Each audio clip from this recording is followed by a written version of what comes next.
right. Well, thank you all for being at the end of the month. So we want to give a update on some public safety items. I'll have the chief talk about a couple of things. One of the things I wanted to touch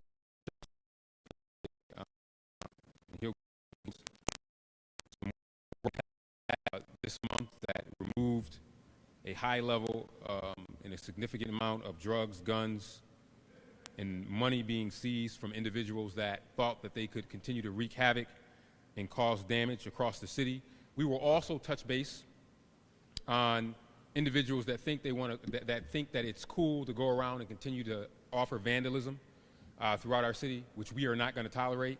You saw a press release that was just released on some individuals that are persons of interest, as I would say, that have been wreaking havoc on the downtown hotel, probably. Everyone is innocent until proven guilty, but you have what they were in possession of and what address they were at. So you can draw your own conclusions from that. I want to say that as we seek to bring down violent crime, these quality of life issues are just as important. And when you have individuals going around smashing cars, often not taking anything, but just because they think it's cool, we're not going to stand for it, and we're going to continue to heighten the security level that we're going to have to try to bring these people to justice. And then we're also going to have the fire chief touch on fires. There have been people that have lost their life in fires this month, and we really need to reiterate the importance of making sure, number one, that people are not starting fires on vacant city lots, but more importantly, that they are keeping their home safe by following basic fire safety principles. And I want to add, and I'll reiterate this at the end again, I just spoke with Crime Stoppers. We have a significant reward. Crime Stoppers have a significant reward for individuals that give us information on folks that continue to vandalize people's property. And one of the most egregious ones, I mean, the cars are one thing, one of the most egregious ones, and I think one of the stations reported on it, was someone going into a building that was boarded up using tools to take off the boards and then throw chairs and other things into the river because they think it's cool. Well, my hope is that the individuals that are responsible for this will be brought to justice. You have possible names of individuals that are engaging in these activities on a regular basis that the chief will touch on, but 3 arrests were made last night of individuals that were in possession of these types of tools. But the other important point to make about last night with these 3 particular individuals that are persons of interest in terms of some of the havoc that's been wreaked around this city is that police officers had to engage in a foot chase. That is extremely dangerous for officers when they have to engage in a foot chase. We have more officers getting injured and more and more officers getting injured because they have to run in the snow and ice to chase individuals that shouldn't be engaged in activities that are dangerous for our community. So I hope that the community will continue to be outraged about this, but more importantly, that they will give tips to individuals that are going out and creating damage for no reason. Not taking anything, but just because they just want to go smash and they think that it's cool. The chief will talk about our heightened enforcement there, but more importantly, I want him to start off talking about the high-risk seizures that we had this month, particularly as it relates to guns and drugs. Chief. Thank you, Mayor. I will have the specifics of this in a written release shortly after this media availability. I'm without the good Captain Bello today, so it takes me a little while longer without him to put the written material together. So kind of an end of the month summary, and then we will talk about the search warrant the mayor mentioned. So it is the end of January, as well as answering 20,000 calls for service in January. By the way, does anyone realize the Monroe County 911 Center receives upwards of 2,500 calls every day? Interesting factoid, but you know, it does speak to the volumes, and that is countywide. So the Rochester Police Department in January arrested 28 defendants for criminal possession of a weapon. That's 28. 23 of those defendants were held in arraignment. 18 are still in custody. 5 of those folks released with a gun were released with non-monetary conditions. It's also noteworthy that 9 of the 18 had predicate status, therefore there was no alternative. Those 9 had to be held by the judge at arraignment. Continuing with guns, so far in January we've taken 51 crime guns off the street. That's 40 handguns, 11 long guns. Non-fatal shootings, we have had 8 non-fatal shootings in the month of January. Comparing it to last year at this time, we had 18 non-fatal shootings. And again, I remind you, we have our non-fatal shooting unit, which investigates every one of these non-fatal shootings as if it were a homicide. Again, they currently have a 35% clearance rate, which is almost double the national average. Homicides. Tragically, we've had 2 homicides in the past 2 days. It's very early on in both investigations, but I can tell you that neither was an act of random violence, and at this time both appear to be the result of ongoing disputes which ended in violence in our community. Search warrants. We've actually done several high-risk search warrants. A high-risk search warrant is defined by a search warrant where we utilize the SWAT team due to a number of factors which makes the warrant high risk. Some of them I cannot speak specifically to. We'll have that information a little later, but they're still working the cases. However, on January 29th, our Special Investigations Section of the Narcotics Squad was working an investigation into drug sales. During the course of the investigation, they were able to draft search warrants. On the 29th, 7 search warrants were executed simultaneously in the city of Rochester as well as the town of Greece.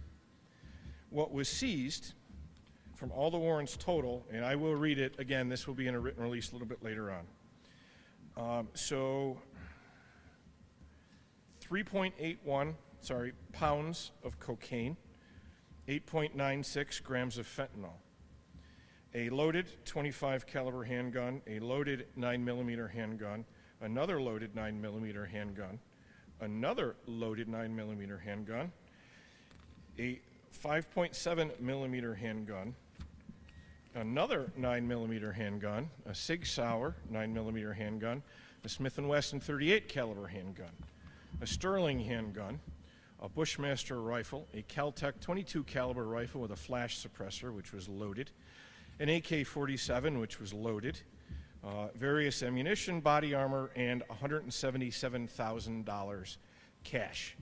In this, arrested were 9 people. I'm not going to read all their names. They will be available in the written release. All 9 people were charged with various counts of criminal possession of a weapon and felony drug charges. As the mayor mentioned, he was talking about foot chases. It's kind of relevant in a couple different ways. Number one, talking about the folks that were attempting to break into the Radisson last night. As you saw in the media release, we were able to apprehend them. The officers were there doing proactive efforts, monitoring the location, encountered these individuals, found them to be in possession of burglars' tools. Once they were processed, we had to release them on an appearance ticket. But when we first found these individuals, it resulted in a foot chase. That foot chase was a 9-car response for these 3 individuals attempting to break into the Radisson, which we're going to have to see through the court process because, as I said, they were given appearance tickets. Now, that 9 cars isn't tied up for an extremely long period of time, but there's 47 car beats. On any given time, there's 47 officers. This took 9 of them. And then the other I wanted to highlight on is I did have an injured officer last night in a foot chase. So one of my officers was in the area of 158 Maryland Street. He attempted to make a traffic stop of a vehicle. While doing so, the operator and the sole occupant of the vehicle pulled into the driveway on Maryland Street. He exited the vehicle and began to flee.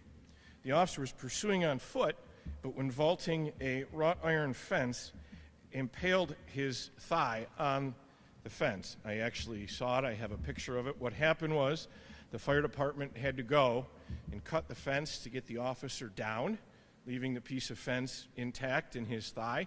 You can see in the picture, there's wrought iron fence. It goes in here. It's right here. He was taken to the hospital that way. Other officers responded. Ultimately, the suspect was located. And also, with the suspect, which he discarded, some in the pursuit and then some in the vehicle, We found almost $5,000 in cash.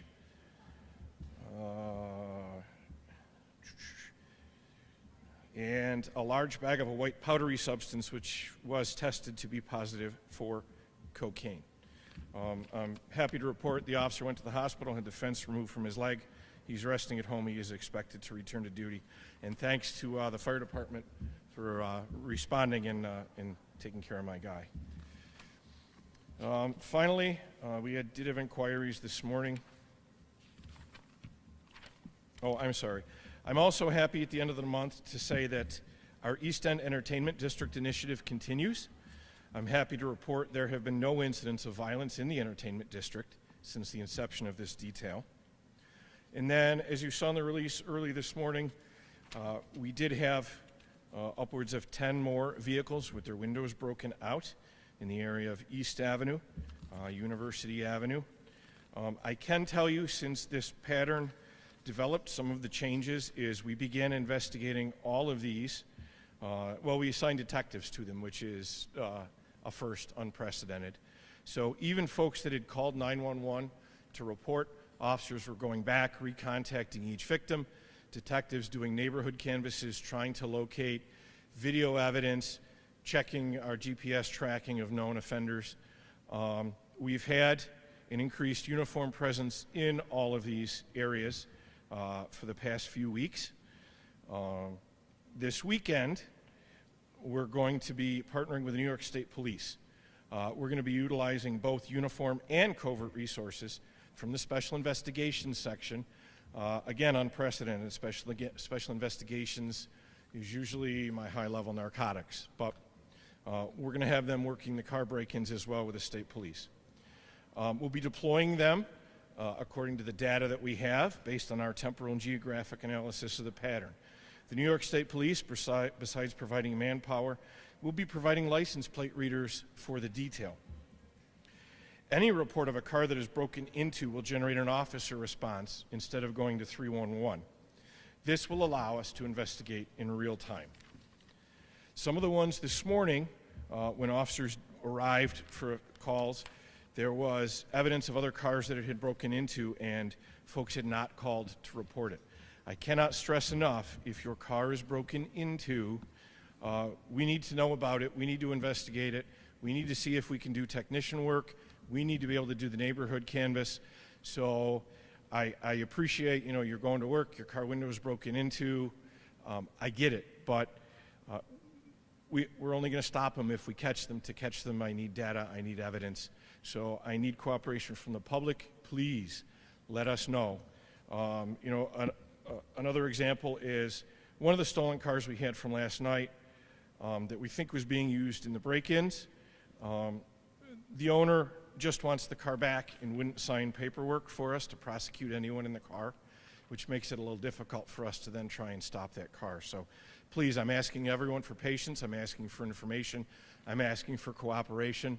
I'm deploying yet more resources to this pattern over the weekend, and then we'll reevaluate on Monday. In the meantime, anyone who does have information, I'm asked to please call Crime Stoppers. You can call 911. You can call the Office of the Chief, 7033, or you can call the Office of the Mayor. They'd be happy to take the information and get it back to us. And that's what I have for January updates at this time. Thank you. Thank you, Chief. So with these, and I know it's unprecedented, but this vandalism and smashing of windows has to be elevated. So this is why our CIS has to investigate this. This is unprecedented. Usually we would not do this. But these are quality of life issues that we just cannot tolerate. So we need to make sure we expand that. The other point I want to make, and one of the things that really just really upsets me, really pisses me off, honestly, is, two of the individuals that were trying to break into the Radisson and wreak havoc downtown, they don't even live in the city of Rochester. 2 or 3 of them don't even live here. But yet they're coming in the middle of downtown, in the middle of our city, to come here and try to wreak havoc on a building that we are working on that is going to be hopefully opening in 2026 and going to be rehabilitated. So, yeah, they got appearance tickets, but I will tell you that we asked the owners of that building, and I know from the city perspective, we will prosecute them and pursue them to the fullest extent of the law, because this isn't the first time that they've probably done this. The cameras, the pictures are out there. They think it's a game. I'm glad that we have them. I'm glad that they're now on our radar, and I'm hoping that they will see that we cannot tolerate vandalism in the city of Rochester. But we have to have the community support. Nobody has ESP. There are not enough police officers or people that are in an area to be able to see things individually by themselves. But collectively, if we work together, we can make sure that we address these issues. And 120 East Main Street last night is a prime example of what we've been dealing with over the last 2 months. Individuals acting out in a way to get, I don't know, clout, to put it online because they think it's cool, but we're not going to tolerate it. And what you saw last night is what we will continue to pursue throughout the rest of the coming weeks to make sure that we bring individuals to justice. And then the last piece, and the chief did say that you will get this in writing, is that individuals that think that they can traffic in drugs and guns in our city know that residents are sick of it and they are not going to tolerate it. A lot of the things that the chief has mentioned are things that came through the mayor's office, the chief's office, the reported app of neighbors, and this is why I love our neighbors, reporting of suspicious incidences that they have seen in their neighborhood. And as a result of that type of cooperation, you saw, and you'll see in the press release, the high level of drugs and guns that we were able to get off the streets. We have workforce development programs that you can call through the Department of Recreation and Human Services. You can call our local workforce development agency, Rochester Works, if you are in need of employment or training. Here at the City of Rochester, we have a reentry program, again, through the Department of Recreation and Human Services. And I think for individuals that think that trafficking in drugs or guns is the way to do it, it's not. It's dangerous, and it can either get you killed or it can get you arrested. And we've seen both of those this week. We've seen both of those this week very, very clearly. And very, very clearly from the press release you'll see and what the chief just reiterated. So we need to make sure that we address those things. I want to turn it over to the fire chief because, as you know, fire safety is extremely important to me. The chief knows how important it is to me. We have had just a couple of fires that could have been preventable, but are dangerous. And luckily, because of the hard work of the fire department, they've stopped the spread. For example, there was someone on a vacant lot in Oscar Street that started a fire. On a vacant lot that could have actually taken down the entire neighborhood had it not been for the quick action of the Rochester Fire Department. So we want to get out there to the community, particularly as we continue to go through the next 2 months, which will be cold, February and March, hopefully to warm up. But this weekend it's not. We have to make sure that you're zeroing in on fire safety. We have had several high-profile fires in the last couple of months that have really that have led to some serious damage to folks and serious injury. So with that, I'll turn it over to Chief Napolitano to address this. Thank you, Your Honor. Good morning, everyone. Similar to Chief Smith, we will be providing the data in a media release. So for January 2025, our total requests for services thus far for the month of January are 3,428 runs. That's almost a 200 call increase from the same time last year. Thus far this year, we've had 91 fires, 43 were in structures, 10 were vehicle, and 38 were fires in other capacities, rubbish fires, things of that nature, appliance fires. Our fire investigation unit has investigated 46 fires incidents so far this year. Of the 46, 28 were intentional, 18 were accidental. Obviously, the intentional is something we can't control. We work with our partners at Rochester Police Department in that effort. However, the 18 accidental, as the mayor alluded to, are extremely easy to control. 16 of these fires occurred in vacant structures. Again, these are structures that are secured, boarded, but the security gets removed, and we're asking for people, if you see something, if you see an opening, please contact 911, contact 311, call the fire chief's office. We work with our partners at the Department of Environmental Services and the Neighborhood NBD in order to re-secure those properties along with city security. Additionally, we've already responded to 220 motor vehicle accidents this year, several of them being significant with requiring extrication of the patient and other occupants using hydraulic methodologies. So we remain vigilant with the 511 members of the Rochester Fire Department to provide fire safety. But it's incumbent upon individuals to do the right thing. A couple things I just want to touch upon. Candles. If you want to use a candle, that's fantastic. Just don't leave it unattended. There's methodologies to ensure that you're using. Use a plate, keep it next to, away from any combustible materials, or even better, use an electronic candle with a artificial flame. The other thing is lithium-ion batteries. We see this all the time. That's your cell phone. Everyone has a lithium-ion battery in their cell phone. If you've got a cordless drill, charging these units, make sure you do not go to bed with your phone on charge in your bed. We've had mattress fires. People burned from the failure of the lithium-ion battery within the phone. Charging in your car. Do the right thing. Be safe, okay?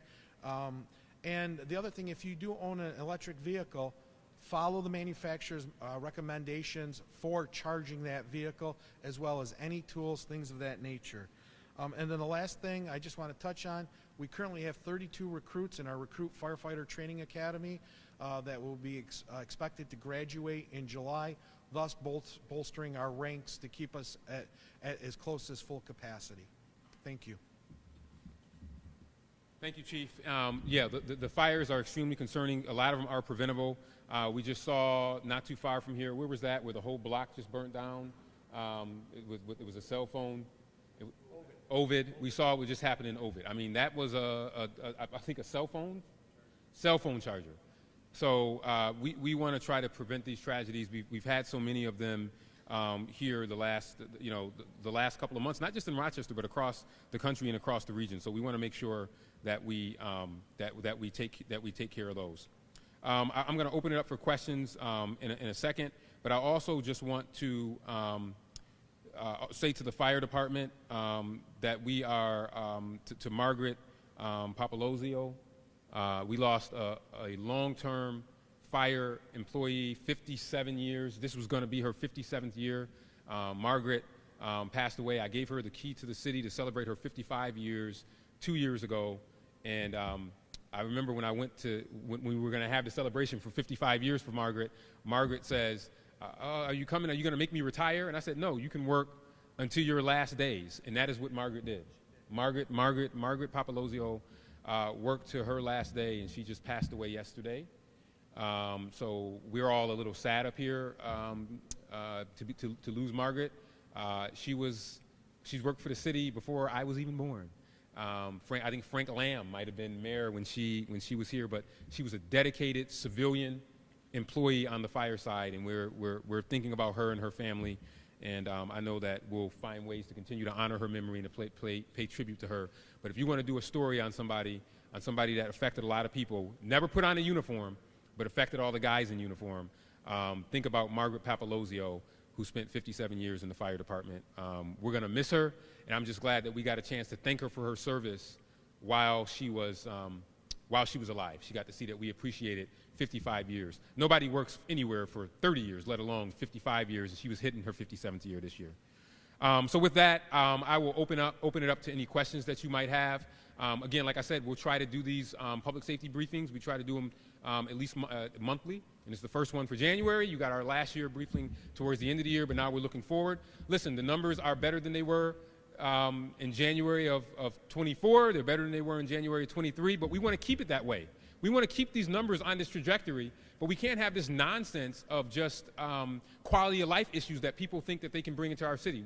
We got to say no, we're not going to tolerate it, particularly when they're coming from the surrounding area and coming to wreak havoc in Rochester. Like, how dare they? You don't even live here. And I'm not saying that if you live here, you should wreak havoc, but you got a lot of doggone nerve if you're coming from another town to come and wreak havoc in our city, which is what we saw last night with these dudes coming in with the burglar tools. If there weren't laws and rules, I'd bring them here so you all could ask them questions to see why they wanted to do it. But feel free to track them down. You know what their names are. All right, who has questions? Berkeley. Chief Smith? Yeah. Those three guys arrested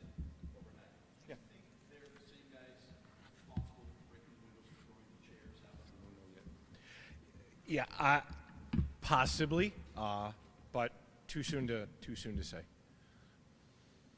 What was the red flag about them last night? So the officers were checking the location, which is fenced in, and these gentlemen were inside the secured fence. They'd cut a hole in the fence, and they were already inside the secured area when the officers encountered them. Do you think that hole is repaired? It better be. We've contacted the owner and we've contacted our DES crew to make sure that that fence is going to be resecured. But I mean, we're not talking about. Has anybody seen the board ups around the city of Rochester? These aren't like you ever play with Legos. These aren't like Lego like board ups. These are serious board ups.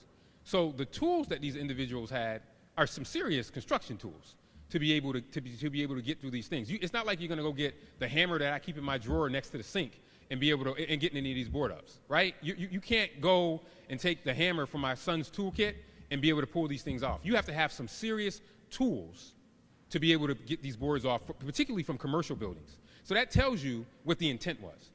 These were individuals that had construction-like tools that were going into buildings to try to wreak havoc. And that is what we can't tolerate. And I hope that people will report individuals that continue to try to operate in that manner to really mess your city up. They're trying to mess your city up, our city. That's what we saw last night. And that's what we can't tolerate. And unfortunately, we have an element of our society that says, oh, no, it's okay. They probably had some challenges. No, this was at late in the morning, early in the morning, where they should have been at home relaxing, getting ready for work, but they decided to come and tie up officers' time to destroy a building that we're working on revitalizing. And do God knows whatever else. Maybe smash some windows, but we don't know. Any other questions? You guys speak up. Oh, sorry. Chief, it might be too early to say, but with all the recent car break-ins, are we thinking it's the same people? Good question. So the question is, for those that can't hear, is it too early to say if it's the same people that are smashing cars? Chief? As far as identifying possible individuals, I honestly can say we are not there. I can say, through the course of these details, on 2 different occasions, patrol officers did encounter stolen vehicles in the area, occupied by 3 to 4 would appear to be teenagers. When the officers attempted to stop these vehicles, they fled away. Our pursuit policy does not include stolen vehicles, therefore they were not pursued. But it would appear to me that we have some teenagers in stolen cars that, after they steal the car, seem to like go around and smash folks' windows. I mean, most of these are on the street. So, I mean, picture it. It's easy to drive down the street and hit a whole bunch of cars as opposed to go into a parking lot where there's private video, where there's surveillance, where cars are parked next to each other. And I think the other thing is it's also an opportunity, particularly for anyone that wants to get a reward. So if you got someone in your house or your cousin or your brother, and you know that they are going out late at night because they think that it's cool just to smash people's cars, 'cause that's what this is. 99% of the time, they're not taking anything. They're just going just to smash, just for fun. Just for fun, I'm just going to go smash people's windows, which is totally ridiculous and insane, really, when you think about it. But we want people to come forward, and there's reward dollars. If you don't care that people are doing that, maybe a reward from Crime Stoppers, which they have, will entice people to come forward with information that are doing these things. But we will continue to do both covert and overt surveillance of areas where this is happening. Some we will talk about publicly, some we won't. But the ultimate goal is to get this to stop. And this is why we now have to use resources to elevate this to a higher level. But for people who say, oh, it's not a big deal, no, it is a big deal. It's a huge deal. And this is why we're going to take it seriously.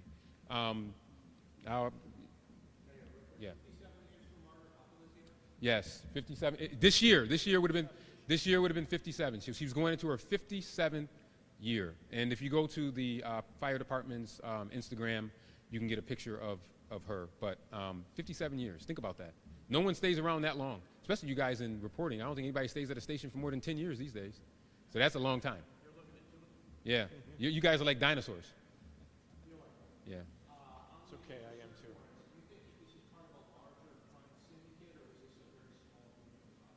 I don't know if it's part of a larger crime syndicate. I'll let the chief answer that question. But I do know once you see the list of all the stuff that came out, there's no question that they've been wreaking havoc on the streets of Rochester. Chief? Part of a nationwide syndicate? No. A local group of people engaged in an enterprise to bring drugs into Rochester and then sell them? Yes. You know, we often we haven't talked about our gun trace data report. We now have our NIBAN machine at the public safety building, where we are continuing to try to do the best we can to trace to see where these guns come from. But I mean, to have that level of firepower that the chief talked about, and you'll see in your press release, is just nuts. It's crazy. I mean, it really boggles the mind. And we don't put this out here to scare people, but we want to make people aware that there are individuals that think it's okay to bring in, you know, illegal firearms in Rochester and use them to wreak havoc on places. But these search warrants, but I also, the reason why I also wanted the chief to touch on this is because this is not just a Rochester issue. You know, people always say, oh, the city, it's the city. Well, guess what? Some of these search warrants were also executed in the suburbs. So these problems aren't unique to Rochester. And in many instances, some of them originate outside of Rochester. And they bring their stuff here, i.e. the individuals coming here with burglar tools where 2 out of the 3 of them aren't even from here. Last question, and then we have to wrap up.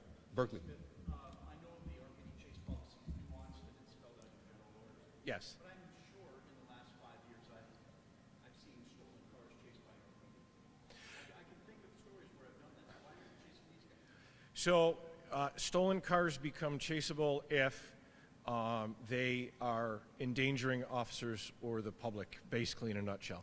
So if you have a stolen car that swerves at an officer out on foot, that becomes a reckless endangerment, which ups it, and that was a recent nuance. And it is quite a lengthy policy, but the easy way to keep it in mind is if it's a property crime, we're not going to pursue for property crimes. It has to be a crime that endangers a person, whether that be a police officer or the general public. And then even after that, you know, there are rules of engagements and there's cutoff points where it simply becomes too dangerous, we won't pursue anymore. The challenge with the chase policy, and this is not just the Rochester issue, but somewhere else, as much as we want to get the knuckleheads that we started pursuing the other way, the challenge is that they hit a pedestrian while they're being pursued. And then that pedestrian ends up getting hit or killed, or worse, the RPD person hits a pedestrian. So what we've been talking about is how do we find that happy medium to try to catch them even before they start getting engaged in a pursuit. But that's the challenge, right? Because when you have somebody that might not know how to drive, you already heard the number of automobile accidents that we have. Half of the folks that have driver's licenses shouldn't have them, let alone someone that does not have one. And then they decide to go 100 miles per hour down a residential street that is extremely narrow, and then you have officers pursuing behind them. It raises the risk of actually hitting somebody. Our goal is to try to find that happy medium. Now, a gun is involved or some type of other violent incidences, we have to do what we have to do and do those type of pursuits. Our challenge is where do we find those happy mediums? But the most important thing is we want to prevent this nonsense. All this stuff is preventable if people would just take responsibility for their actions. But I know there are some folks out there that will have excuses as to why people are doing this, but there should be no excuses for this. There's no excuse for taking burglar tools downtown and going to dismantle somebody's private property or property that is going to benefit all of the residents of Rochester. So thank you all for being here. All this stuff will be put out in a release. We hope tomorrow's February 1st. Happy February.